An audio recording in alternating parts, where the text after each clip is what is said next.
Today we tried something new, guys. We're gonna watch a video. It is called What Was on Bin Laden's Hard Drive. The only thing I know is that I heard that it was full of anime. I don't know how true it is. Let's have a look. May 1st, 2011. Abbottabad, Pakistan. This compound is large, but it's nothing fancy. Inside, you'll find dozens of chickens, some vegetable patches, a cow, and the world's most wanted man. Only a handful of people know that Osama bin Laden and 60 members of his family have been living here for the past 5 years. They've taken great care to be as self-sufficient and under the radar as possible. They're a tight-knit family, and every night they have intense debates about the future of Al-Qaeda, especially lately. Like always, bin Laden goes to bed with one of his 4 wives. Tonight, He has 4 wives? Bro. it's the youngest, Amal. They're fast asleep, cuddling their 3-year-old son, when they're startled around 1 a.m. Is that a storm? Amal That reaches could be the like the most frightening thing ever. Imagine hiding, not even the most wanted person in the world, hiding out, and you hear the Black Hawk coming in, man. You hear the Black Hawks rolling up. switch on a lamp, Mongo. but bin Laden stops her. He knows this sound. It's not a storm, it's helicopters. Bin Laden panics. The Americans are here. They found him. He's forgotten to load his AK. It's kind of crazy he didn't have an escape route. Like, he was so unready. Unloaded AK, no escape route. Like, I would think this, like, super influential wanted man would, like, have a tunnel system or something to try and escape. But I think he got, like, soft. He lowered his guard a little bit. Because it took a while. It took a while to be found, you know? This won't end well for him. And another realization sets in. They're going to find his hard drives. Damn, every gamer's and man's worst imagination. Oh my god. My life, I don't care. But if they find my hard drives, also, in what world is a AK-47 stopping like Navy SEALs? Good luck, bro. Good freaking luck. 3 terabytes of Al-Qaeda's secrets. Nothing could be worse. Oh, He'd rather be secrets. captured and killed than to have this data exposed. Good evening. Tonight, I can report to the American people and to the world that the United States has conducted an operation that killed Osama bin Laden, the leader of Al-Qaeda. GG. When the Nobody- U.S. Navy SEALs raided Abbottabad to capture bin Laden, they were supposed to stay for only 30 minutes or less. Most successful missions take no longer, and any delay would amplify the danger. But when they spot, quote, a shit ton of computers in the compound, the potential intelligence value is too You get a stake. You have to go. If you imagine seeing that, you're like, you're raiding the biggest terrorist operation leader in the world, and you see like 19,000 PCs just sitting there. 4 terabytes of like pure data, like in schematics and documents and messages and emails and whatever. That's like millions of emails, especially in 2011. They deviate from the plan to return ASAP. They gather up the electronics and deliver them to the CIA. Sifting through the files is a gargantuan task. Every Arabic-speaking linguist in the intelligence community is on the job. There's lots of normal stuff you might find on just about anyone's computer. Home videos, news clippings, memes. Excessive amounts of pornography. Excessive amounts. Wait, isn't pornography against like the Quran or whatever? Hold on. Then there is the expected terrorist content, Al-Qaeda propaganda, and so on. It's kind of crazy because like when you're so isolated, what's to stop like someone from like taking his place, you know, coming in there, removing the leader, and then like taking his place and sending out the message as if you're still him? Like, how would anyone know? How would anyone know if it's when you're so isolated? Upon discovery of the hard drives, the CIA got straight to work extracting the immediate intelligence gains. What they found, they acted upon quickly. For example, the files helped them locate Al-Qaeda's chief operations officer in Pakistan's tribal regions. They killed him by a drone strike within 4 months of the Abbottabad raid. Holy. Al-Qaeda's top legal scholar was found and killed shortly after.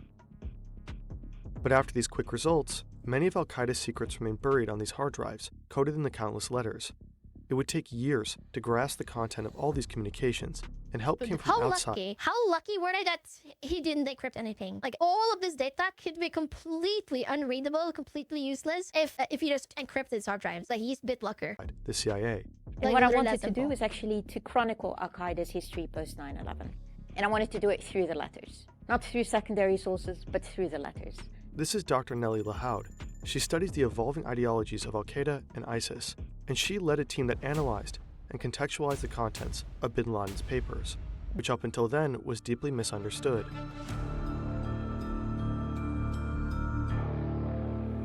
Tora Bora, which means black dust in Pashto, is a remote and barren part of eastern Afghanistan. Bin Laden loves this region and knows it well. It held a special place in Bin Laden's heart since the 1980s, when he made a pilgrimage from Saudi Arabia to assist the Afghan Mujahideen in the holy cause of fighting the Soviets. He helped fund the construction of cave complexes in the region and recruited fighters who contributed to the broader resistance movement. The Soviets eventually withdrew, and Bin Laden believed his contributions to be decisive. The victorious Afghan Jihad inspired the formation of Al-Qaeda, which means the base of an Islamist legion that could wage jihad anywhere. At that time, Bin Laden and the Americans were on the same side, both in Tora Bora, supporting the Afghan Mujahideen and resisting a Soviet It's that holy anti-Soviet war, you know? Both the Americans and the Al-Qaeda, same team. invasion. Now 14 years later, Bin Laden is cowering from them, fleeing into the same mountains that he once used as a stronghold. But the CIA are on his tracks. He woke the beast, man. He On woke December the beast. 3rd, 2001, the situation turns grim for Al-Qaeda. The Americans start bombing relentlessly. Al-Qaeda members are hiding in caves at 9,000 feet, shivering in 10 degrees below freezing. They have no access to drinking water because it's frozen. The How bombs many people could possibly be there in these like mountains? 9,000 feet up, minus 10 degrees. Bro, how could there possibly be so many people up there with no food, no water? They gotta run out like real keep soon, raining no? destruction. Against all odds, Bin Laden escapes the US troops, but he's not feeling celebratory. He knows that at any moment he can be killed, so he hastily draws up his will. And in his will, Bin Laden writes to his children, "Forgive me, because I have given you only a little of my time since I answered the jihad call. I have chosen a road fraught with dangers, and for this sake suffered from hardships, embitterment, betrayal, and treachery. I advise you not to work with Al-Qaeda." Oh, wow. It's a low moment for So the leader of Al-Qaeda told his children not to work with Al-Qaeda. Holy, yeah, treachery. Bin Laden, and it's not just Treason. because death is around the corner. It's also because he made a horrible mistake, and now he knows it. What the letters reveal is that Al-Qaeda had not anticipated that the United States would launch a war in response to 9/11. At most, they thought that the United States would respond with limited airstrikes. Al-Qaeda was completely unprepared. They didn't even have a plan A. Bin Laden made a huge miscalculation. He John believed the America United States does was not stick fundamentally around, weak, man. a paper tiger Stick around with and no real find out. bite. Not all jihadis suffer from this delusion. In a council shortly before 9/11, high-level jihadis and Muslim religious authorities warned Bin Laden that the Americans would attack the whole Middle East if he launched an attack on US soil. But he waved off their concerns confidently. He was certain that the United States didn't have the resources for a counterattack.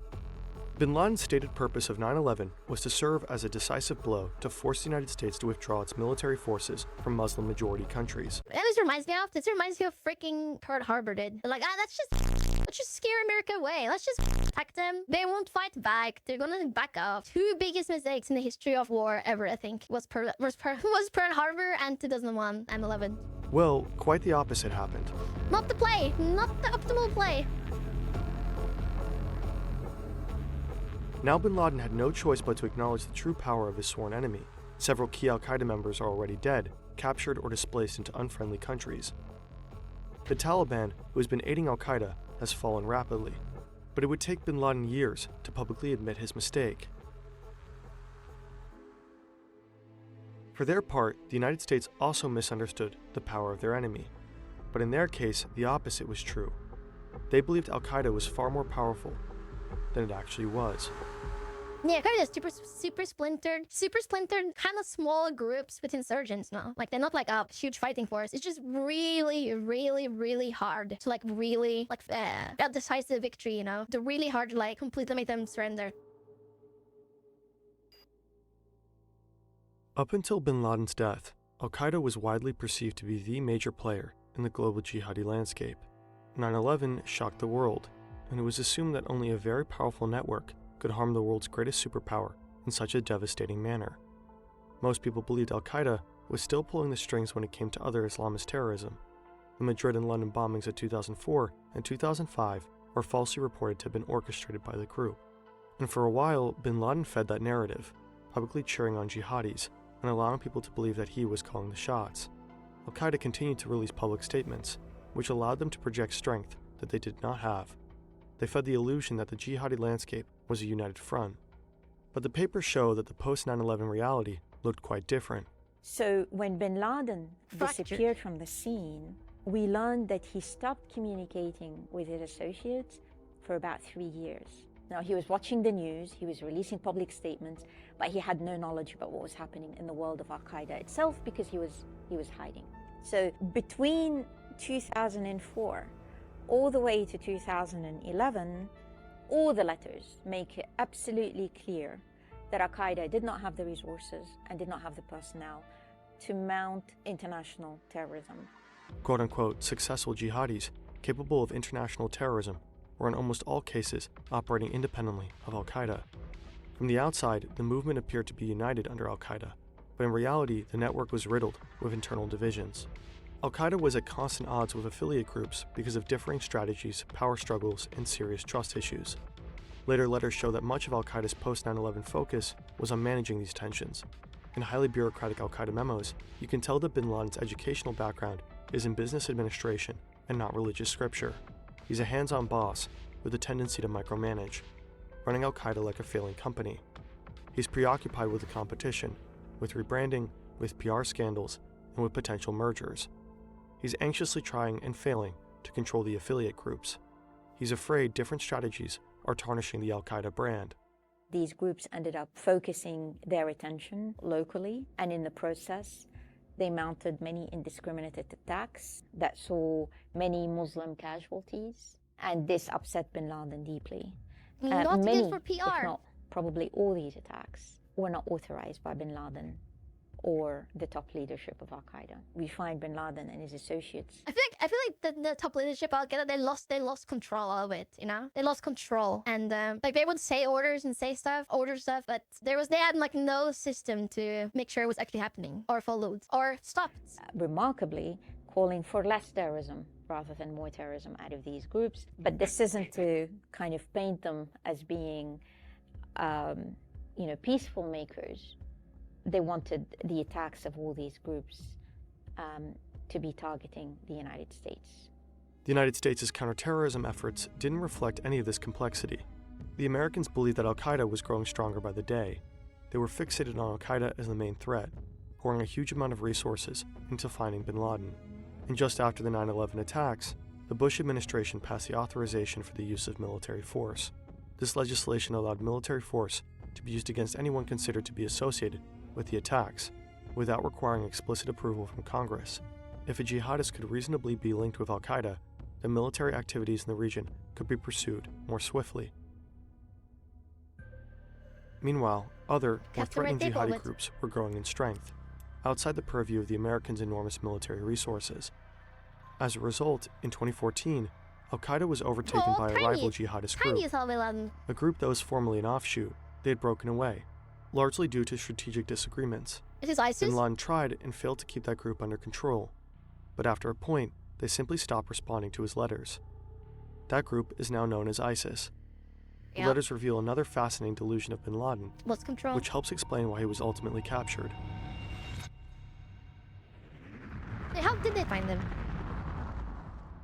I know there's a movie about how they found them, but I haven't seen it yet. How did they find them? Like, did someone leak his position or something?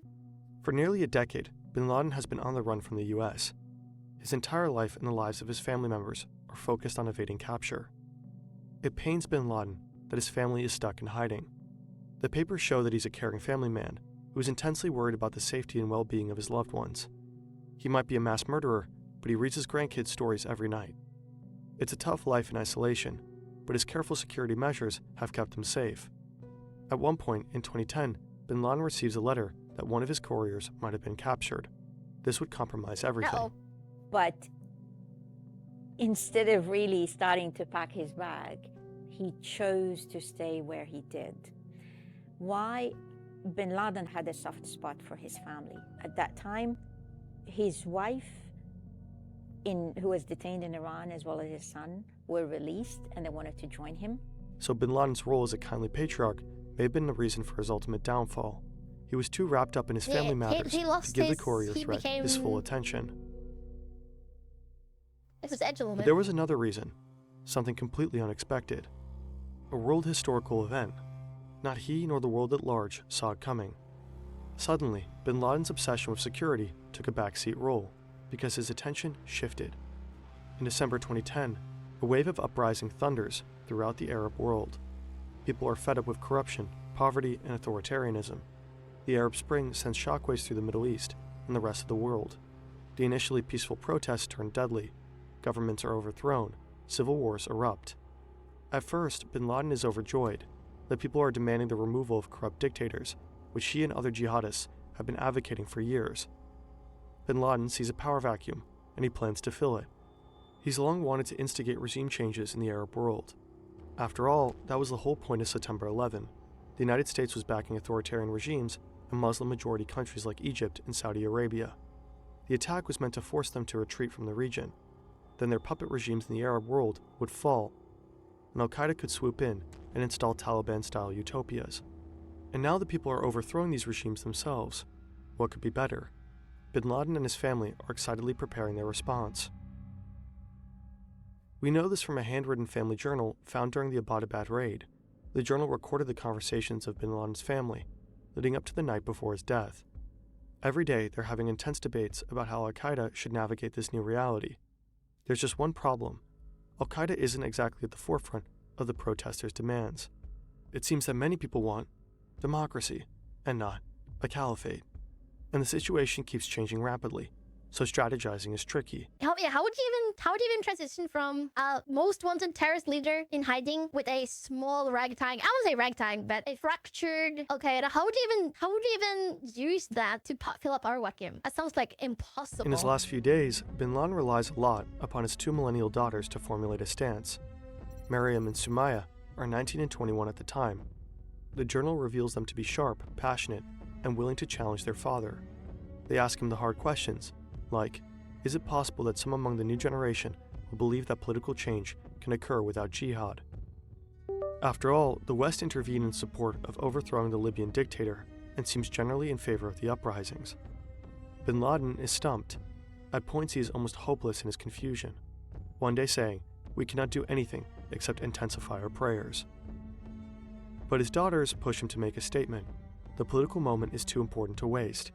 So the role of his daughters was remarkable, and we find in the letter His daughters kind of act like chief advisors, almost high-level advisors. If you look at like a court, they're high-level advisors by various family members, that Maryam and Sumaya, to quote one letter, worked very closely with their father, and their writings were broadcast on TV, meaning that it was their work, their writings, that bin Laden had delivered in his public statement over the years. So clearly they were doing the heavy lifting at home. They were all on the same... It sounded more to me like bin Laden was like kind of lost. Like he was lost. He could like organize, as he said, business major, organize, mobilize, but like the PR part, being a CEO, being a leader, seems like he struggled with that. Especially when you think about the 9/11, where it's like, no, guys, it's not a big deal. We just scare away America. Then he refuses to like admit that, and he goes into hiding. And he got to hiding without talking to his subordinates and his inner circle for 4 years. Yeah, he lost his touch, man.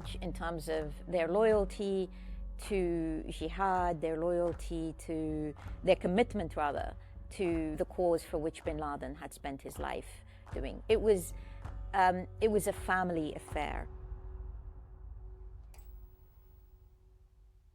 At the end of bin Laden's life, the papers reveal a man who is fearful, paranoid, and incapable of materializing most of his plans, large and small. He never achieves another large-scale attack on the United States. Yeah. Uh-oh. Wait, how did he get caught though? I want to hear how he got found. How did he get found? I guess we'll have to react to more videos then. How did we find John bin Laden? Okay guys, thank you so much for watching another react video. I stream almost every single day over at twitch.tv/SteamySnuggler. Feel free to drop a follow, drop a like here, subscribe, and I'll see you around guys. I love you guys. Bye.